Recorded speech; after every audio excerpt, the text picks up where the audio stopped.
Right, welcome everyone to this installment of the Lunch Talk series. Welcome.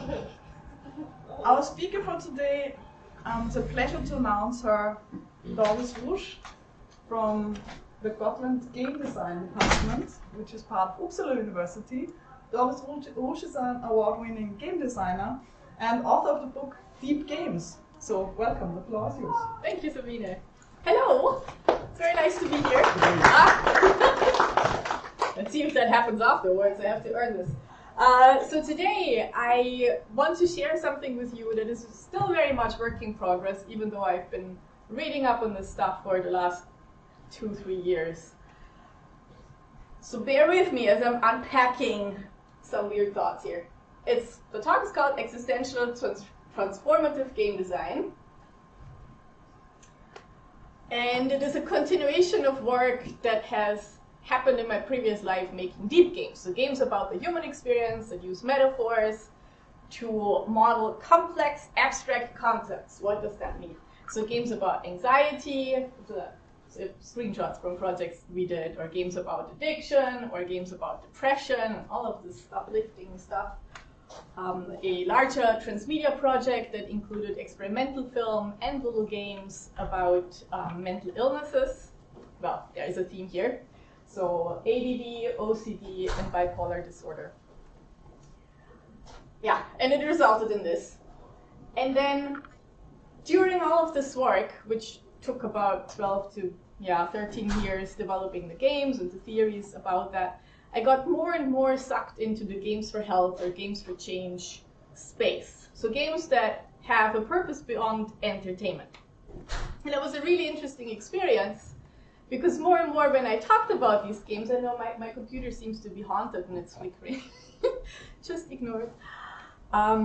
The more I got sucked into the space, the more I was confronted with questions like, how do you know this works? You're making a game about depression. Are you curing people with depression? My answer was no. I am making games to communicate something in a way that only games can communicate it in an experiential way. And I hope that this will stimulate dialogue and understanding and contribute to destigmatization. But the question of, well, we want measurable proof, just didn't want to go away. And I started doing research on what does transformation actually mean, because to me, apparently, it means something very different than it means to the Games for Health or Games for Change community, or at least in this more narrow understanding that I was confronted with very frequently.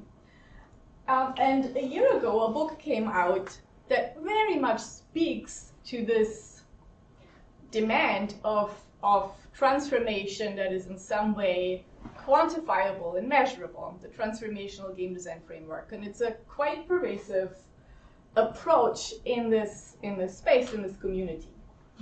And it starts with the premise that there is a specific thing that we want to change in the player. There is an intent to change the player in a specific way. And this change transfers to real life, and there it lasts. So if you can pinpoint so explicitly how you want to change somebody, and you can very specifically design for that, and then it also transfers into real life, implicitly it's very clear that you should also be able to prove that and measure that. Now, this gave me some courage, made me feel a little less hopeless about this whole situation. Paolo Perugini actually gave a very bold keynote at the Games for Change conference in 2014, and he already said the kinds of change that we can clearly measure are not all that interesting. He also added that if games actually could change us in these ways, he would be freaked out by that, and I do agree. This focus on measurable transformation has also the effect of limiting the kinds of transformation that designers design for. Because if it's such a prestigious thing to get the label, this is a game for change, and in certain areas that is something people strive for, then you set out to design something you can measure. There has been a comprehensive content analysis by Amy Liu and co-authors on 1,552 games for health that were in different databases all over the world. And they identified 3 areas of impact. These games either were raising awareness for something, they were targeting biological resonance, which means it is intrinsically motivated and uncoerced. There is nobody who decides the player needs to be fixed in a certain way, and this is the change I am going to impose through the power of my, design power. So what is existential psychotherapy? What is existentialism? In a very tiny nutshell, like a pine nutshell, it has to do with these givens of existence, also called the ultimate concerns. Life is finite. We will die. There is no external meaning to our life. It is inherently meaningless. It only has the meaning we give it. We must make choices, which is really hard because there is nothing to hold on to other than what we deem meaningful. And let's face it, we are ultimately alone. Okay. Existential humanistic psychotherapy also spoke to me very much because it does reject the idea of mental illness. It does not start with the thought that you restore somebody to a previously existing health. It starts with, this is where you are at, and maybe you can move towards a direction you never experienced before. Maybe you can move towards living life in a fullness and with a joy that you never had before. So it doesn't talk about sickness or health or recovery or any of these things. It is very philosophical in that way. I also like that existential psychotherapists prefer the term client versus patient. Patient assumes there's somebody who's sick. Client is somebody who comes and seeks improvement or seeks some kind of self-development.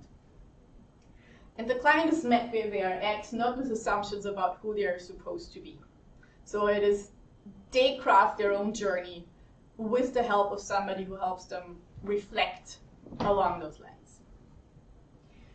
I think this applies very nicely to transformational game design, in the kind that I have in mind, in the sense that it's not about trying to change the player.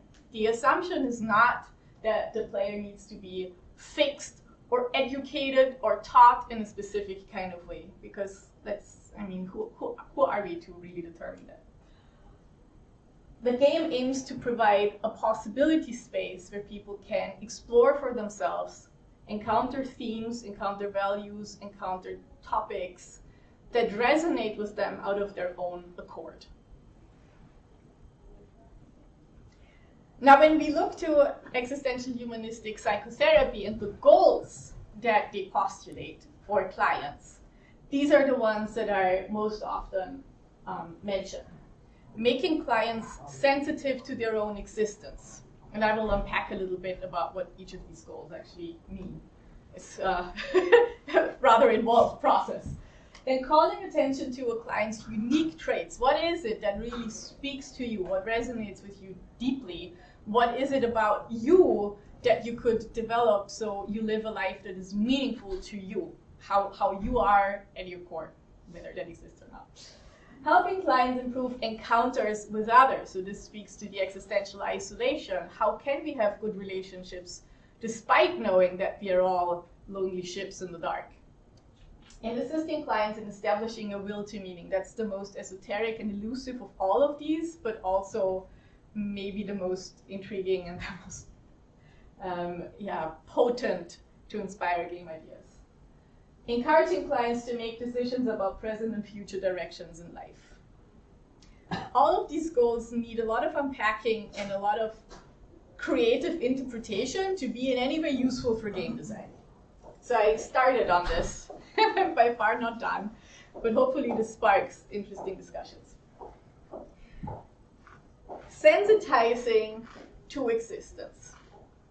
So when I think about when I feel most truly alive and really in tune with my being in this world as a person, it's stopping the stream of thought, of worrying where where I have to be next, what I should do next, what homework I need to assign, or what task I need to do, what I did yesterday, the stupid thing I said.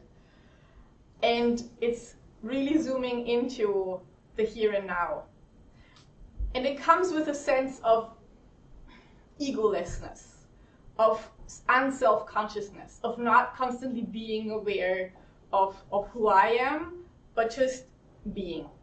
Active being rather than being active is how I like to think of it. There was a very beautiful moment, actually, while I was writing this summer, sitting on our veranda on Gotland, the beautiful island that I now call my home. And it was 5 a.m. and nature was waking up around me, and it was really still freaking cold. And I was huddled up, under a blanket and just sitting there with my coffee and just enjoying the quiet and the smell of the Baltic, which is right across a little street from us. And then my son, who's 4, comes downstairs and just snuggles up to me, and we just sat there. We didn't say anything. We just sat there for about 10 minutes, which is an eternity for him, and just enjoyed that moment. And in that moment, I felt so in tune with existence. And it was such a bittersweet moment because a part of me knew exactly that this would not last forever. And it's holding the presence, holding that space for this is beautiful right now. Do not freak out that this is not going to last. He's going to move out when he's 18. It will break my heart. So how do you translate any of this into game design? And I think it has a lot to do with allowing players to explore, with shifting emphasis away from structures and constant goals and tasks and having to manage resources and doing all of these really gamey things, and de-stressing the pacing of a game. And we do have games that do this really well, and they're still engaging. So I'm not saying create something where people just stare at the blank screen, but let go of point systems, let go of goals and tasks and achievements and all of that stuff that creates a lot of pressure, and emphasize the trajectory through a landscape. Journey is doing a beautiful job at that, and it is coming from the design intent to create a game about awe. And it's very clear when you play through it that how this has been translated into the mechanics and the structure of the game, which are pleasantly backgrounded. This is not the only approach, though. I think an opposite approach that can also sensitize you to your existence is to show its very bleakness, or is to shift your attention to all the things that are not awesome, but maybe awful about it, where there is no joy and where there is very little of that blissfully being in the moment, like Mole Industria's Every Day the Same Dream. This can sensitize you to existence big time, but it's a completely different kind of game, in a way. So this is not about giving prepackaged answers on doing this. This is about getting to the core of a design intent that allows, that provokes reflection on where am I at in my life, where do I place my attention, and what kinds of decisions am I not making. So this is Every Day the Same Dream seems to be a stark example for this is what happens when you let life live you rather than the other way around. And it gets away with not proposing any decisions to the player. Because what would that be? Yes, you have to become engaged in altruistic causes and whatnot, and that might be totally wrong for a lot of people. So you can make existential games without making suggestions whatsoever. Actually, I think that's much better. Okay. The goal, calling attention to unique traits. Who are we at our core? Apparently, I am not a very happy princess. I also had to find images that I could use that can be streamed. So there we go, personal library. Exploring game characters' traits is, of course, not the same as exploring your own traits in therapy. So how can you go about this without really working one-on-one with somebody? So there's a translation process that is necessary.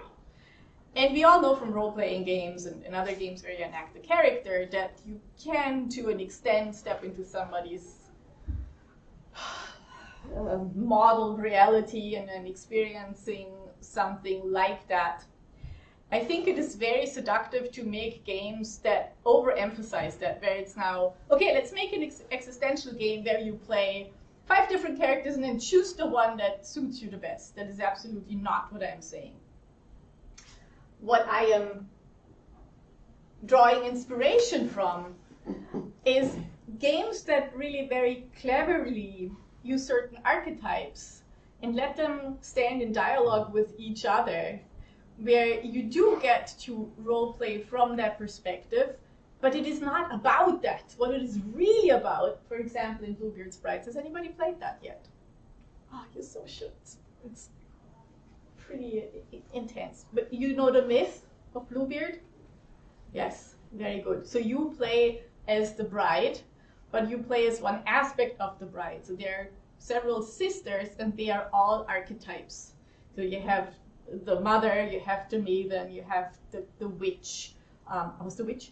You have the femme fatale, and they forged allegiances in the beginning. So nobody liked the witch, but she was one of the grown-ups in the room, so she paired up with the mother. And then they hash out together what they would do in a certain situation. And it's an investigative horror game. So it's really about exploring your psyche and responses to an impossible situation of going through the house of somebody who is a murderer and tells you, do not go into that room. And of course, all you want to do is go into that room. How do you resolve this? But by having these dialogues with the others and the design being informed by archetypal patterns, you get to explore your own traits and the traits of your other aspects, even you don't embody all of that, yet without having the emphasis on that, without having the focus of the design on that. The focus is still on the story and making that environment come alive. So it's that shift that makes it non-trivial and not so much on the nose. Okay. Improving encounters with others. How do you do that? The simplest and most obvious, and I think also most boring way, would be make a cooperative game. But in existentialism, it's about coming to terms with your own isolation, accepting that there are limits to intimacy. The basis for a really good relationship is that you can stand your own company. So in an existential game, we could explore that. How do you come to terms with your own loneliness? Okay, so I found Walled in the game is a really good illustration of that. It wasn't made for that purpose, so you step into the footsteps of Andrew David Thoreau and spend a year in the woods where he lived in the cottage that he built himself in Walden, and you experience solitude and you pick berries and then you go into town and you get fed pie by your family who still lives there, and you seek inspiration. It's a very, very quiet game where you are supposed to spend time in the woods and be inspired. So inspiration is a game resource. It fosters dialogue with the self. So to be honest, when I played it, I was hungry, stressed out, and completely uninspired most of the time. And I didn't feel like Thoreau at all. And then I realized I'm doing this wrong, probably. But that was a very important realization, that I was buying into this idea of more is better, more firewood is better, more food in my storage is better, more money I get for picking up the toys that my colleague's son is letting lie around on the floor is better. More pie is better. Well, that one's true. More pie is always better. But that's why I was stressed out. And then I started thinking, well, what brings me peace in life? And where is place for solitude and where is place for conversation with myself? And so that started to go through all of these layers of meaning in those game mechanics to arrive at that point where I thought, well, yeah, if I can be in my head and not freak out over that, then I can invite others into the conversation. So to me, this game that's profoundly about this communing with nature and loneliness, or being alone, not loneliness, being alone, is an existential game that can help you improve relationships with others. Okay. Now, this is the really hard part.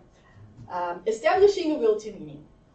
So Viktor Frankl, who survived concentration camp,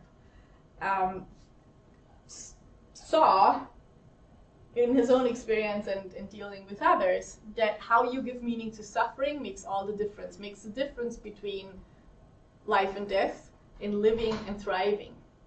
So he built his whole psychotherapy approach on that will to meaning, and called it logotherapy. And he identified 3 categories of life meaning. Creativity, being creatively engaged, doing anything, contributing in a creative way. And that can be gardening, cooking, taking care of people. All of that is subsumed under making stuff, yeah, creativity. Engagement, so this would be doing something for an altruistic cause, just being deeply engaged in what you're doing in life can be a source of meaning. And attitude, so how do you find meaning in suffering? A couple came, not a couple, the surviving partner of a couple came to him and expressed deep grief over the loss of their partner. And Frankl said, well, think about the pain you spared your partner by being the survivor. It's not less painful, but now there is meaning in suffering. So that is what is meant by that. Now, this doesn't really translate so well into game design, I think, unless we want to start giving suggestions, and I'm still not convinced this is the way to go. So we have to dig a little deeper. Why do we need this pesky meaning anyways? Why do we need meaning in our lives? And it's because our brains are meaning-seeking machines, because if we don't find meaning, we freak out. It's an anxiety emollient. It is something that gives us relief in a world that does not have any preordained structure, that only has 2 points, birth and death. And in between, it's really up to you what you're doing. So meaning is the thing that helps us get through this all. Now, structure is also not the answer, even though we can fill our lives with plenty of structure and plenty of activities and doing a whole lot of stuff all the time. But if this is not supported, if this structure is not supported by values that you can identify with, that's not really very satisfying either. So when we dig underneath meaning, underneath structure, at some point we arrive at, okay, we need values that we can identify with. And those values, when we know what is important to us, they help us create structures in our lives. They help us move forward with that. So where do these values come from? You can also buy into very troublesome values and troublesome structures, so this has to be reflected very critically. And you can hold unconscious values that are sabotaging you at every turn. So identifying what values you hold and how they inform decisions you make in your life is a very important part of existential psychotherapy. The problem, though, is so applied to game designs would mean make games that help players explore their own values, what they find important, and help them through that connect to their true selves, help them make life decisions and find a pathway forward. But how do we do this? This sounds so easy. How do we do this? And that's where existential psychotherapy is also a little So there are some technologies that Frankl identified, and they are very prescriptive. They are, well, go and do something altruistic. Go work at the soup kitchen. But we don't want to make games about that. Yalom, also a very, very important existential psychotherapist, says perhaps meaninglessness is such a baffling issue that it defies the development of successful technologies. Very honest. So where do we turn? Well, if all else fails, turn to art. That seems to be a very good approach. And those psychotherapists use myth to make sense of life, to help their clients make sense of their lives, because there is a lot of wisdom in myths. And the question is why. So a myth, according to Rollo May, also guess what, an existential psychotherapist, is a way of making sense in a senseless world. Because myths are narrative patterns that give significance to our existence. And myths work through psychological resonance. So it's not about, well, I read a myth and it spells out exactly what I'm supposed to do. No, you read a myth and something sticks with you. The characters and what they're doing, the dilemmas that they're stuck with. And it's not through spelling this out. It is through the imagery of the witch in the woods that tells you to do all of these tasks, and you have your little doll with you that says, don't worry about it, I will take care of this. And in the morning, all of these impossible tasks are done. And you trust that inner voice, and you trust the fairness of the witch that tests you. And then you go home to the family that treated you badly, and you burn down their hut. I'm not saying you should start burning down people's houses, but there is something in that imagery that, even though your conscious mind might not totally grasp it, resonates. What is that voice that lets me sort the corn from all the soot that's lying there? Or what is that within me, that talent that allows me to do impossible tasks in high pressure situations? What is that? It's instinct. If you follow your instinct, the wild one, the witch in the forest, supports you. And then you go home and you can stand up for yourself. You burn down the house of those that oppress you. And there are different readings, different interpretations, whatnot. But this imagery is deeply symbolic. It speaks to the soul. It is potent to ignite transformation, but only if it plants a seed within you. So that's why Jung said the auditory experience is some of the sensations, but is not transformed. It's not the act of watching or reading a myth. It setting fantasy, imagination, emotion. What could this be for me? What are these patterns in my life? Where am I being Aschenputtel? Where am I being the one who is always put last? And what are the things that I could do? How does that translate to me? That transformation is set in motion, and it's a longer term process. This doesn't come overnight, but it comes through this growing realization, uncoerced, intrinsically motivated. So what is this resonance thing? I think this is very important if you want to create games that are informed by that.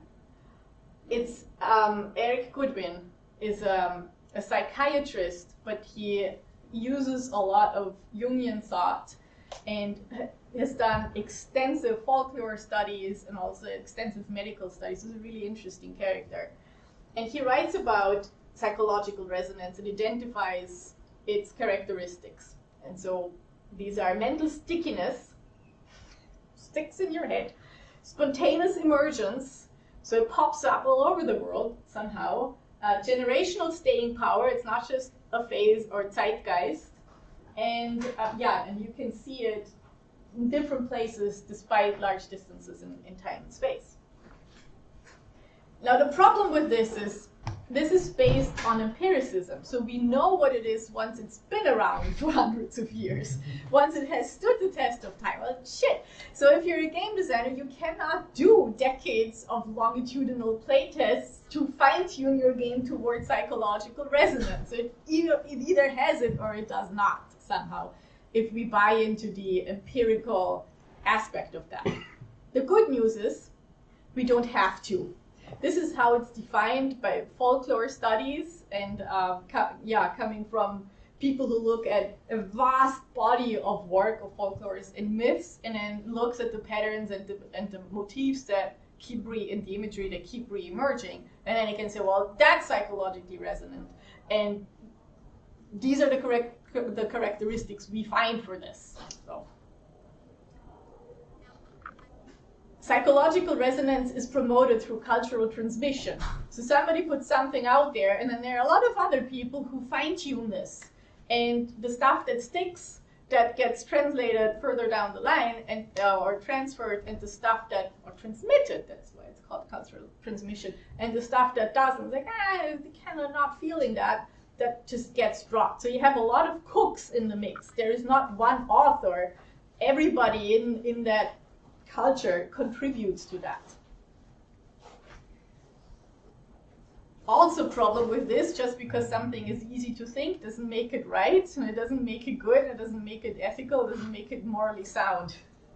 So we cannot purely bank on what has been transmitted down over the generations to identify, oh, well, that's a good thing, we should definitely use this in our game design. So a critical lens towards that is still very important.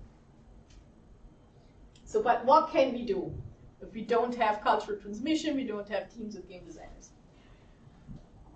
There is something about psychological resonance that is both collective and in the individual. So if there are themes and motifs that stick around and they resonate with a lot of people, it is both universal and both within all of us. So we can tap into that. We don't know what we are dragging up. That's a little bit of the problem. We don't know whether the imagery or the symbols or the motifs that we land on are something that have any kind of universal appeal, or whether it's just us. So it can be that you come up with an image that is some unique childhood issue, like the old shoes that I had that the dog pooped into, and then I put them on. That might be relatable, but I would not say it's a psychologically resonant, universally applicable like symbol. You can drag that up from your unconscious, and it might be too unique. Or you find something that is the big kahuna of universal symbology, but you won't know until you send it out there. What you can do is identify the image you came up with, and then look, does it pop up somewhere else, and does it have a similar meaning? And I'm not saying you have to, this is no recipe, and I'm just saying this is stuff that I'm exploring right now. But the imagery of the horse, I started dreaming about horses, and then I started looking into what does that actually mean, or I don't look outside to identify what it means in my own dreams. In my life situation, it was lots of change, lots of energy, and then I started researching what does horse mean in myths, and that whole transformative energy, power being driven patterns started popping up there, and I thought, yeah, that makes sense. This correlates with my experience and what it meant for me. So I think I landed on something that seems to be a little more universal than just me. So that's an image I could use and develop further in game design that might resonate with somebody else in a similar way. Again, Goodwyn identifies now key criteria for psychological resonance. So if you want to design for that, or want to check whatever imagery you're working with or narrative themes you're working with for potential wider resonance, then these are some things that have been correlated with psychologically resonant imagery in folk tales and mythology. So it's minimally counterintuitive. You have talking animals, but you don't have stuff that's totally outlandish. We can quite easily imagine talking animals. So it is counterintuitive, but to a limited degree. You have emotional evocativeness. So stuff that are about really intense emotions, anger or fear or sadness or love or revenge or whatever. You have sensual vividness, which gravitates towards extremes. You have castles of ice, or you have deserts of gold, or you have like really exorbitant environments or buildings or stuff like that. There is an oceanic feeling around environments, an indeterminacy of time and place. It's not the tiny, cold, dripping faucet apartment on the Lower East Side. It's Journey. It's a desert. It's the farm somewhere. It could be anywhere, really. It gravitates towards middle-level categories. It's a sword, not a weapon. So sword is more specific than a weapon, but it's also not the Culyba Petterwell blade with Brighthampton scabbard and cross. That's not really that resonant because it is too specific. There's low complexity of characters and motivations, rhythmic or prosodic musical elements, anything that gets you into a certain groove. Simple plots with reversals and irony, the slow animal winning over the fast, haha.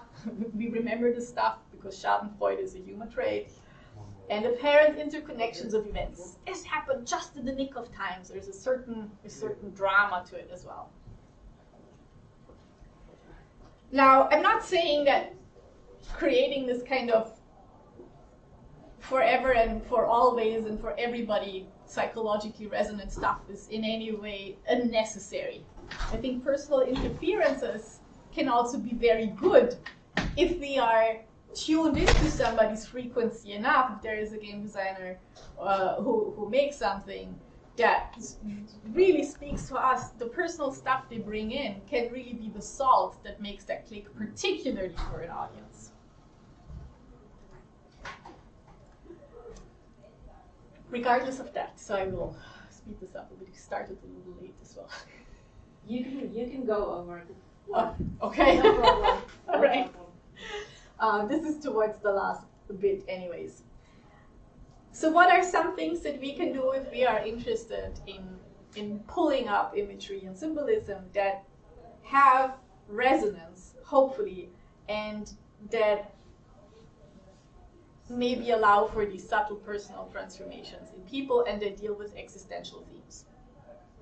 I found a lot of good stuff over the years, but I really appreciated Robert Johnson's book on inner work, and two technologies that pop up over and over and over and over and over again in all kinds of literature around the unconscious is working with dreams and using active imagination. And that sounds like a lot of woo-woo, but there is a method to the madness, and I've used it, I think, well, I mean, I had a lot of fun doing it. You judge whether I used it well. So working with dreams, I think one thing that is really important about dream work is that you don't go ahead and start looking for, what does this mean that I dreamt on the internet? Because that's usually bullshit. Because you cannot judge what anything means if you look at it outside of the context, of the whole context of a person's life. So whatever bubbles up from the unconscious to send you a message, your inner storyteller, as Erik Goodwyn calls it, it's making a commentary on the situation. It's making a commentary on what's on your mind right now. This commentary is constant.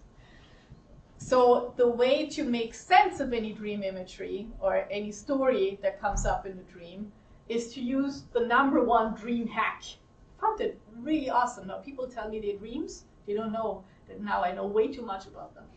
The meaning of this dream is that you're living your life as if X. So just try that for kicks and giggles. Next time you dream something that has a certain emotional charge, think about it. This bizarre thing. What if I use this sentence as a template and the meaning of this dream is as if I live my life as if X. Because that's the hidden secretive commentary you're unconscious. Like, how could I make this? How could I explain this thing that's going on to the waking self? Because the waking self is dumb. So, yeah, there's this image. Like, bam, do something with it. You have to pay attention to this and take it seriously. And then active imagination is very similar to that, only you're awake. And you have to be in that space where you're kind of between the worlds. You're not asleep, obviously, but you're also not hyper alert in this super cognitive, amped up way. In a meditative state is good. And it is like dreaming, but you're guiding it more. You don't just leave it up to chance, whatever bubbles up. But the first thought is the right thought, and you write it down. And for both of these, to practice mind reading, and I mean you read your own mind, that's the hardest, that's all I ever strive for, just read my own mind, it's enough, is that you set an intention, so you communicate receptiveness and readiness to do this kind of work.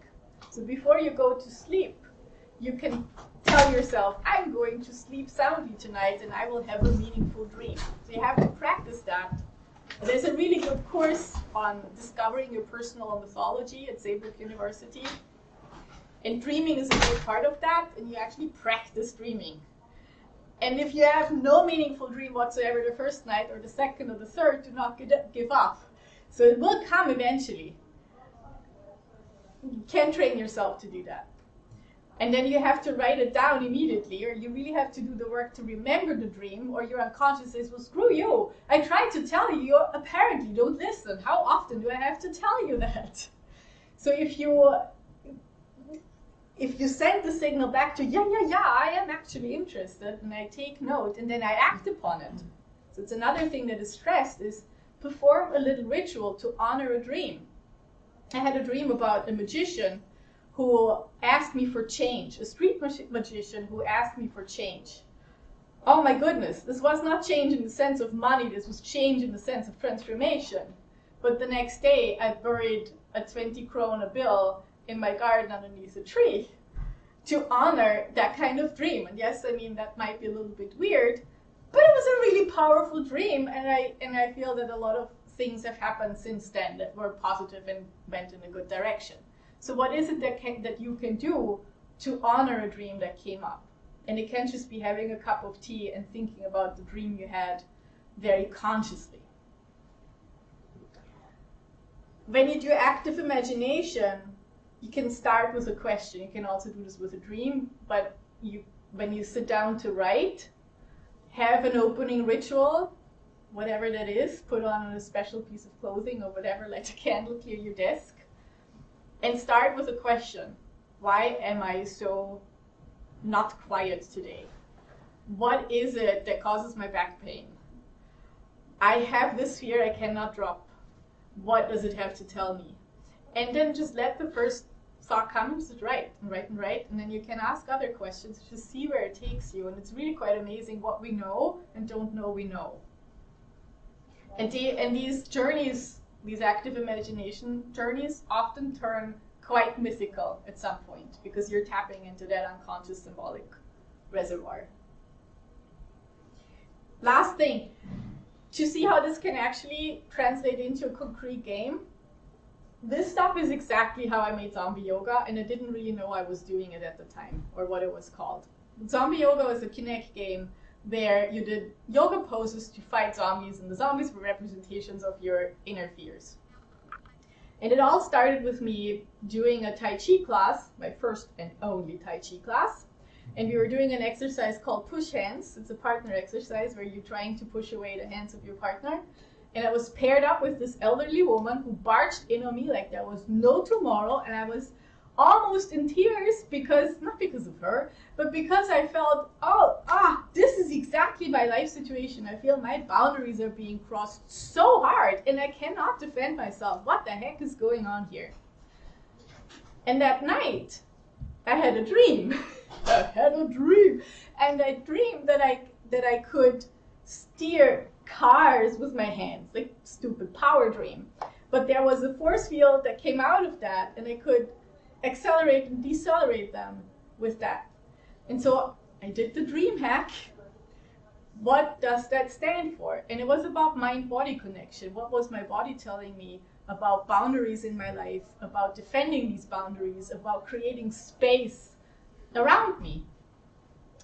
And then I honored that dream by taking more yoga classes. Tai Chi was a one-time experiment. Never, ever. I don't trust these old ladies that do push hands.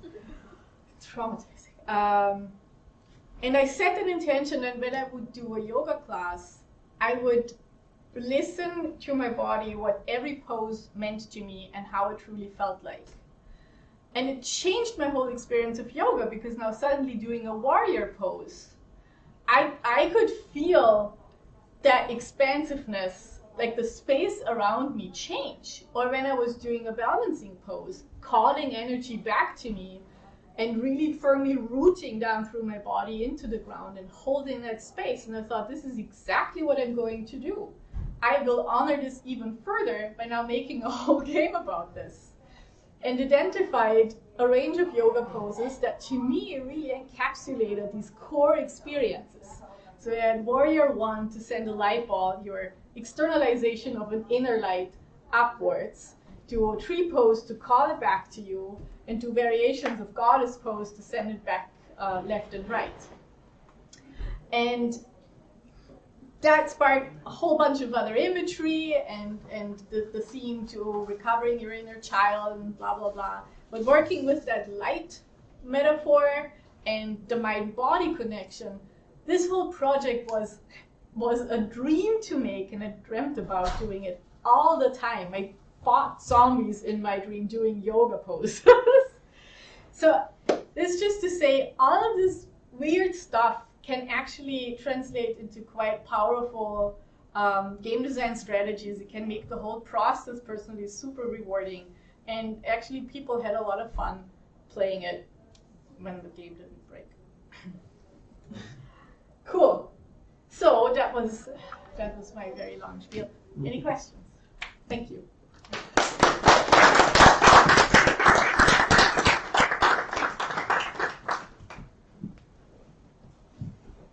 Yeah. Feels like you're sort of caught between three. Well, first of all, great talk. Thanks. Very much enjoyed it. You're sort of caught between three needs. Yeah, the need to create a unique experience for the participants, and the need to reach a bunch of people, ideally, to have it, and at the same time, ideally being able to measure the impact that whatever it has. It feels like all of the. I mean, maybe J.D. Salinger pulled it off. I'm not J.D. Salinger. Is there a path to doing all of that, or do you just have to accept compromises in one or another area? Yeah, that's why I am getting rid of the measurability. So yeah, that's exactly it. So I felt caught between these three, big time, and then decided, no, I cannot serve all of these.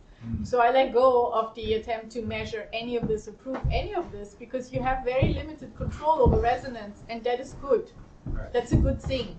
It resonates when somebody has a need for it, and then it will resonate. And all the other people who are not in that place, it doesn't have to resonate with. That's cool.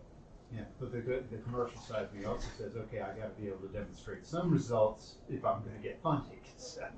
That's a very important and political discussion to have, and I think that totally sucks. That funding is hinged upon instrumentalizing games like the fridge or washing machine. Yeah, it's a machine for transformation, and we don't do this with other art forms. Why should games have to be treated differently? Fair point. Cool. Any more questions?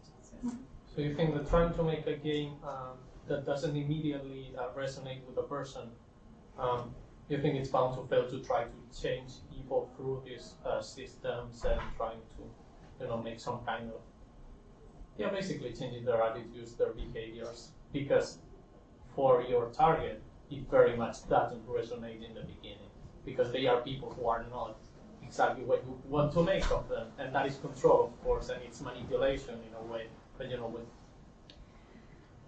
Yeah, so I think it really depends on the purpose you're making a game for. If you are commissioned to make a game to teach kids how to do math, then whether they can do math afterwards is certainly a measure of success. And the game might be an alternative to learning math in other ways, and it can be a very good thing. So there is a place for this. But when we talk about personal change and personal development, I would not want to force anybody into any kind of change. People go to therapy when they're ready to go to therapy. You don't point randomly on the street and say, yeah, you need fixing. You look kind of crazy. Oh, you should definitely be on some couch, right? You wait until they are ready, and then you lead them through the process or help witness them through the process. as they are exploring their own stuff. And I think games can do something similar by shifting attention from, yep, we make a game about X that aims for this kind of change, and then people already play this. And they flip this around to, here's an offer. Here's an invitation to a possibility space that explores this theme. If you think that's for you, speak, friend, and enter. And if not, that's fine. I'll be here when you need me or when you want me, and if not, no hard feelings. So it's just it's an attitude shift from transformational game design. This is the exact kind of change we want to see in people, to extending an invitation. Do you think it is possible to extend an invitation that somebody derives deep meaning from that has nothing to do with one of the questions of existential therapy? Oh yeah, absolutely. That's just the framework that I use to start exploring how can we make games that contribute to a meaningful life. But definitely that's not all of it. And definitely, I mean, I've played games that fall outside of that. Silent Hill, Restless Dreams is one of the most transformative games I've ever played. And it is not existential in that sense. It's forgiving yourself. Has nothing to do with this, but uses a lot of similar strategies with symbolism and imagery and metaphors. Yeah. Go for it. So what do you see as transformation, or the heart of transformation? Yeah. That's so hard. The easiest way I can answer this is if there is a misalignment within you in whatever area, in whatever regard, and you experience that as some kind of conflict or problem. Yeah, misalignment causes friction, causes conflict. And then you have an experience, and that can be anything. Can be a really good conversation, or somebody just witnessing you ranting, or it can be coming across a really evocative image that just speaks to you in that moment, or seeing something happen between other people or whatever. And suddenly, this is all on the experiential basis. Whatever was misaligned shifts into alignment and creates a feeling of spaciousness and calm. I would say a transformation just happened right there. And it's very subtle, and it's very hard to pinpoint it, and it's very hard to say this is exactly what caused it. But you feel it. You know it when it happens. I think it's one of these, John Steinbeck wrote about this in Cannery Row. Some stories you just have to treat like very fragile sea creatures. When you try to pick them up, they will break. If you leave them alone, they will climb over a razor's edge unharmed. And that's the kind of transformation that I'm after, that you leave it alone and it will do really spectacular things. But don't try to put it into the confines of definitions, or before this it was that, now it's that.